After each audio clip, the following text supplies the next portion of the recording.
So another mod I've done in my Jeep in the past few months is I've done a locker bypass. So it's really cool that these TJ Rubicons come with stock air lockers, and but one of the problems is you can only engage your lockers when you're in 4 low. So it's been a popular thing to be able to do a bypass to where you can have more of a selectable locker. So you can select your locker. If you're in 2-wheel drive, you can put your rear locker on.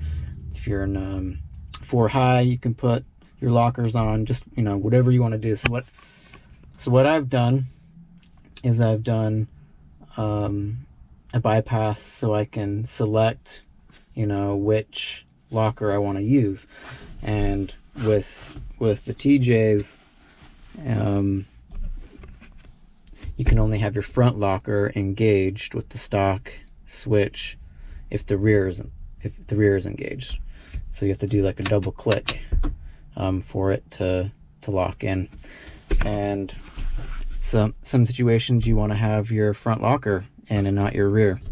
And so I chose to go with the option of having, you know, if I just want my rear locker, and I can just flip this switch, pop it on, that easy. And so what you do, I should have made a video while I was doing this. I just for some reason didn't think about it.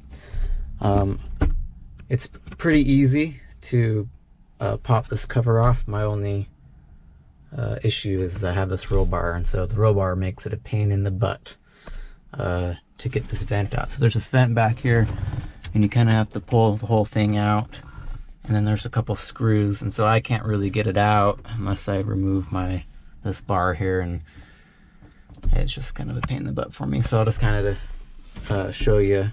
So you pull that out, there's 2 screws here, and you can pop this cover down, and then right here I think there's 4 screws, 1 2 3 4 on the inside, and you can pull this cluster out. And then for this switch here, I found a write-up on the internet, and it told you how to do it. I'll show a picture of it and a link. And basically you just, what I did was I just put I jumped a couple wires in there and wired it to the switch the way it described. And so now I have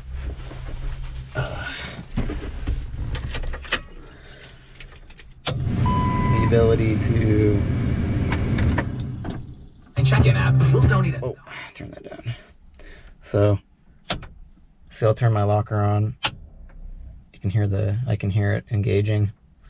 Rear locker's on. Front locker.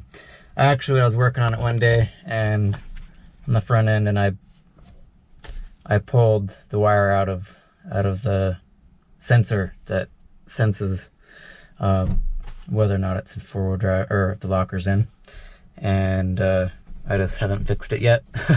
So the front locker just blinks, but you know, I can shut it off, and they go away. It's pretty sweet. I'll kind of show you what I'm talking about. And so the switches control the air compressor, and then there's a little sensor deal right here that accidentally ripped out when I was turning a wrench, and my hand slipped off and just ripped the sucker out. So I just haven't gotten around to fixing it. It just is what tells you if it just tells you if the locker is engaged or not.